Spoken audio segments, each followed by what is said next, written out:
একদিন মুসা নবী আল্লাহকে বললেন, ইয়া আল্লাহ, আপনি যখন খুশি হন তখন কি করেন? আল্লাহ বললেন, বৃষ্টি দেই। মুসা নবী বললেন, বেশি খুশি হলে? আল্লাহ পাক বললেন, বান্দার বাসায় আত্মীয় পাঠায়। মুসা নবী আবারও বললেন, এর চেয়েও বেশি খুশি হলে তখন কি করেন? আল্লাহ পাক রব্বুল আলামিন বললেন, বান্দার ঘরে কন্যা সন্তান দেই। সুবহান আল্লাহ, আমিও একজন কন্যা। আমার বাবার ঘরটাও নিশ্চয়ই খুশির একটি আলামত ছিল এক সময়। আল্লাহ পাক আমাদের যাদের ঘরে কন্যা সন্তান দিয়েছেন, নিশ্চয়ই আল্লাহর অনেক বেশি খুশি থেকে আসা। আসসালামু আলাইকুম, সবাইকে সুস্বাগতম জানাচ্ছি আমার আজকের ব্লগে। এই যে দুইটি চারা উঠতেছে, খুবই সুন্দর। আমার জেড প্ল্যান্ট যে গাছটি, সেটার আমি দুইটা পাতা দিয়েছিলাম এখানে, এখন সুন্দরভাবে আগা বের হচ্ছে। আর এই যে অপরাজিতা গাছগুলি থেকে সুন্দর সুন্দর নীল নীল ফুল বের হচ্ছে, এটা দেখে মনটাই ভালো হয়ে গেছে আজকের এই গাছটা দেখে, এবং ছোট যে পাতাগুলি বের হচ্ছে ছোট গাছটার, ওগুলি দেখে আসলে খুবই ভালো লেগেছে আমার। কেন যেন নিজেদের সন্তান, মানে নিজের সন্তানের মতো মনে হয় এই গাছগুলি। রান্নাবান্না করতে চলে এসেছি এখানে। আজকে বেশি কিছু রান্না করছি না, গতকালকে বিকেলে আমার হাজব্যান্ড চলে গিয়েছে চিটং পেনির উদ্দেশ্যে, তো চলে আসবে আজকে আবার। তো আমি দুপুরে বেশি কিছু রান্না করছি না, যেহেতু পুরুষ মানুষ ঘরে না থাকলে যেভাবে ইচ্ছে সেভাবে টুকটাক করে রান্না করে চলে।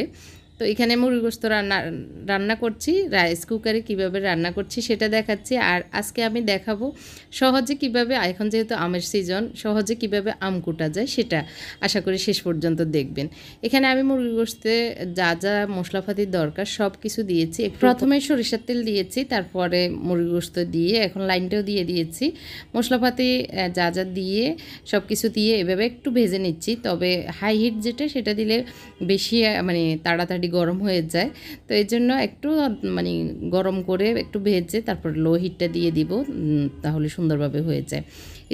স্টিলটাতে অনেক সময় একটু বেশি হাই হিট দিয়ে রাখলে নিচে একটুখানি লেগে যায়, যেখান দিয়ে বেশি কড়া তাপ লাগে আর কি। তো এই জন্য একটু সতর্ক থাকলে আর হয় না। আমি নিজে ইউজ করি। গতকালকে এটাতে আমি খিচুড়ি রান্না করেছি, খুব সুন্দর জর্জরার খিচুড়ি হয়েছে। এই যে সাথে সাথে নাড়তেছি, তেমন কোনো কিছুই হচ্ছে না। এরপরে এই যে লো হিট দিয়ে আমি এখন মানে পানি দিয়ে দিব। তো এটা কুকিং পট, যেহেতু যে কোনো কিছুই রান্না করা যায়। আর ভাতটা একটু যখন দেখবেন যে পানি প্রায় শুকিয়ে গিয়েছে, এরপরে লাইনটা অফ করে দিলে অটোমেটিকলি মানে ভাতে পানিটা টেনে নেয়, শুকিয়ে যায় আর কি। তো সুন্দরভাবে হয়ে যায়, আমার বেশি অসুবিধা হয় না। আর যেগুলি ননস্টিক সেগুলি তো নিচে লাগার কোনো কথাই নেই, স্টিলেরটাতে একটু রিস্ক থেকে যায়। তো যাই হোক, আমি এখন পানি দিয়ে এটাকে ঢাকনা দিয়ে রান্না করে নেব। অনেক কম সময় খুব জটফট হয়ে যায়। আমি এই পর্যন্ত সব কিছুই টুকটাক করে রান্না করে দেখতেছি। আর ছোটোখাটো হওয়ার কারণে মানে রান্না করতে আমার কাছে মানে অল্প রান্না খুবই সুবিধা লাগে। এই যে হয়ে আসছে, আমি এখন চুলাটা অফ, মানে লাইনটা অফ করে দিব। চুলা না, লাইনটা অফ করে দিব। মানে রান থেকে গোস্ত যেহেতু ফুলে গেছে, দেখতে পাচ্ছেন হয়ে গেছে, নরম হয়ে গেছে। আর সুন্দর স্মেল বের হচ্ছে যে মশলাগুলি দিয়েছি আমার হাতে করা, সেগুলির কারণে।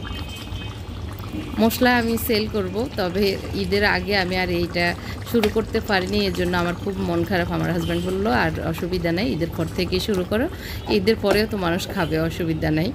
তো একটু সমস্যার কারণে আসলে হয়নি, সব মিলিয়ে আসলে যতটা চেষ্টা করেছিলাম হয়নি। তো মুনতাসিরের খিদা লেগেছে, যে ঠান্ডাও হয়ে গেছে।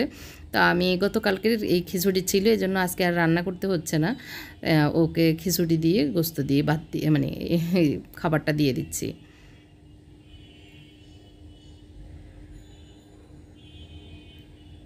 এই যে সন্ধ্যার পরে উনি চলে এসেছেন, আর পারিয়ে এসেছে। পারিয়ের আম্মু পারিয়ের জন্য কি পাঠিয়েছে, চালানি, এই জন্য ও আগে থেকে এসে বসে আছে। আঙ্কেল আসলে তো ওর জিনিসপত্র নিবে, এই জন্য।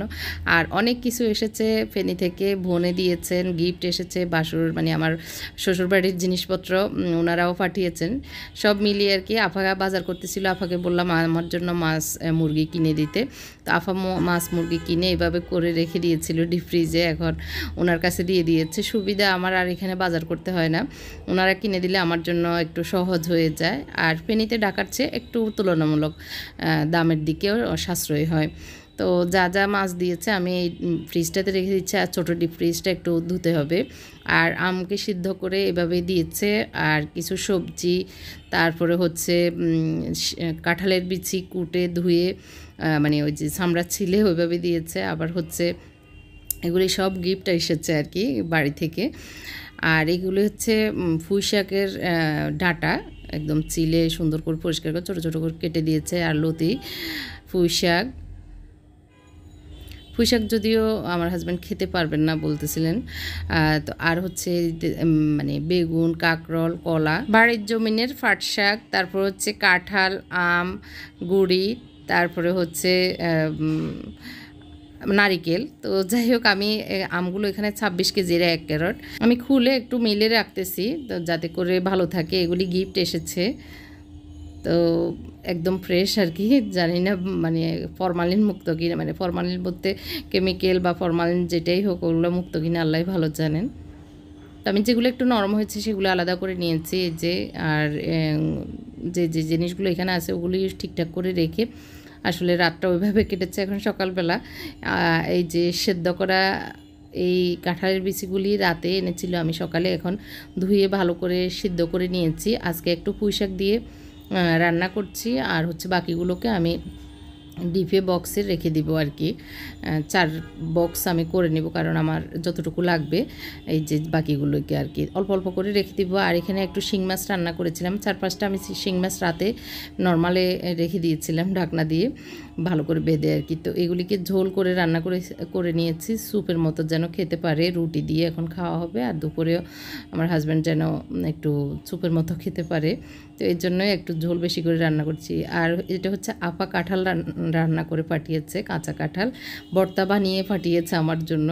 তো এগুলো একটু গরম করে নিয়েছে। আর এই তো পুঁই শাকটা হয়ে গিয়েছে, আমি এখন বাগার দিয়ে দিচ্ছি। পুঁই শাকটা একদম মানে নিজেদের জমিনের, তো এই জন্য একদম কষি রান্না খুব সহজে হয়ে গেছে, আর খুব মানে সুস্বাদু হয়েছে, এটা হলো কথা। আর শাক একটু মানে বাগার দিয়ে রান্না করলে আমার কাছে মনে হয় যেন ভালোই লাগে। এটা হচ্ছে ছোটো ননস্টিকের যে ইয়েটা তারকা প্যানটা, আর এমনিতে এটা হচ্ছে একটু একটু বড় মাঝারি, তারপর বড় সাইজটা হয় আর কি। তো সব রান্নাবান্না মানে নাস্তা বানানো সব শেষ করে এখন আম কুটে নিচ্ছি, নিয়ে তারপরে খেতে যাব, কারণ নাস্তা এখনও খাওয়া হয়নি। সব কিছু শেষ করলাম, তারপরে এখন নাস্তা খাওয়া হবে, দেরিতে খাওয়া হচ্ছে। তো আমি প্রথমে আমগুলি কুটে নিচ্ছি, যেগুলি আজকে নরম হয়েছে আর কি। একটু নরম হলে ফ্রিজে রেখে দিব। তো এখানে 5-6টা আমি আম ছিলে প্রথমে নিচ্ছি। আর বটি দিয়ে মানে যারা হয়তো ছুরি দিয়ে আম কুটতে পারেন না, ছুরি দিয়ে কাজ করতে পারেন না, বটি দিয়ে কাজ করেন, তারা তো এইভাবেই কুটেন। তো এইভাবে না কুটে এই যে সহজভাবে যদি কুটেন, একদম ছুরির মতো খুব কম সময় লাগবে, ঝটফট হয়ে যাবে। মানে বারবার এক ফাট কুটে তারপরে সাইজ মতো টুকরা করা, এটা খুব কঠিন হয়ে যায়। আর বাড়া থাকা অবস্থায় এইভাবে আমরা যখন আগ দিয়ে দিব আর কুটতে জাস্ট এভাবে করে দিলে, আমি ছুরি দিয়েও এভাবে কাটি, আবার বটি দিয়েও এভাবে খুব সহজে কাটা হয়ে যায়। মানে কথা হলো জটফট, বারবার আর মানে বিচিটাকে একবার বাটিতে রাখো, তারপরে আবার টুকরা করো, আবার বিচিটা আবার হাতে নাও। ওই যে অনেকগুলো কাজ একসাথে না করাচ্ছে, একবারে একটা কাজকে করে নিলে খুব সহজে হয়ে যায়, যে দেখতে পাচ্ছেন। তো এটা অনেকে হয়তো এই বুদ্ধিটা জানেন, আমি ভাবলাম যে যারা জানেন না তাদের হয়তো সহজ হয়ে যাবে। তো এই জন্যই ওনাদের জন্যই এই উদ্দেশ্য, কারণ হঠাৎ অনেক সময় মেহমান আসলে আম করতে গেলে অনেক টাইম লেগে যায়, তো যাতে করে শর্ট টাইমে সহজেই করা যায় সেজন্যই এই বুদ্ধিটা আমি শেয়ার করছি আর কি। আমি আজকে আমার মদিনাকেও এই বুদ্ধিটা দেখানোর পরে বললাম যে কখনো দিলে তুই এইভাবে কাটিস, তাহলে সহজ হয়ে যাবে। বললো যে হ্যাঁ, শিখে ফেলছি আমি। তো যাই হোক, ওদেরকেও আসলে মাঝে মধ্যে শিখালে ওরা বিভিন্ন জায়গায় যখন কাজ করবে ওদেরও সহজ হয়ে যায়। তো কুটাকাটি শেষ করে নিয়েছি। ওরা বাপ ছেলে এখন এসে চামচ খুঁজতেছে, কিছু নেওয়া লাগবে কি না এটা খুঁজতেছে। তো আমি বললাম চামচ নিয়ে নাও। তো চামচ নিয়ে এখন যাচ্ছি টেবিলে। মদিনাকে দিয়ে আমি 4টা নারকেল এনেছি ছিলা ছাড়া, এগুলি ছিলাতে হবে। মদিনাকে অনেক তোষামত করতে হবে তারপরে, কারণ ও ছিলতে চায় না, আর আমি তো নিচে বসে পারিই না। এমনি নারকেল ছিলতে পারি, কিন্তু বসে চেপে বসে কষ্ট হয়, এর জন্য আর কি আমার সেলাইয়ের জায়গাটাও কষ্ট, মানে খুব কষ্ট হয় এই আর কি। আমার ছেলেরা তো 3টাই সিজার হয়েছে, তো আমার পুরো ফ্যাটের অবস্থা হলো প্লাস হয়ে আছে, মানে মাইনাস, আর একটা হচ্ছে সোজা কাটা কেটেছিল, তো এই জন্য ইনফেকশনও হয়েছিল বড়টা হওয়ার পরে। তো যার কারণে আসলে বসে চেপে কোনো কিছুই করতে পারি না।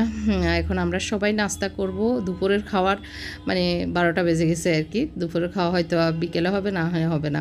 যাই হোক, আজকের ব্লগটি কেমন লেগেছে অবশ্যই কমেন্ট করে জানাবেন। আর সবাই ভালো থাকবেন। আল্লাহ হাফেজ, আসসালামু আলাইকুম।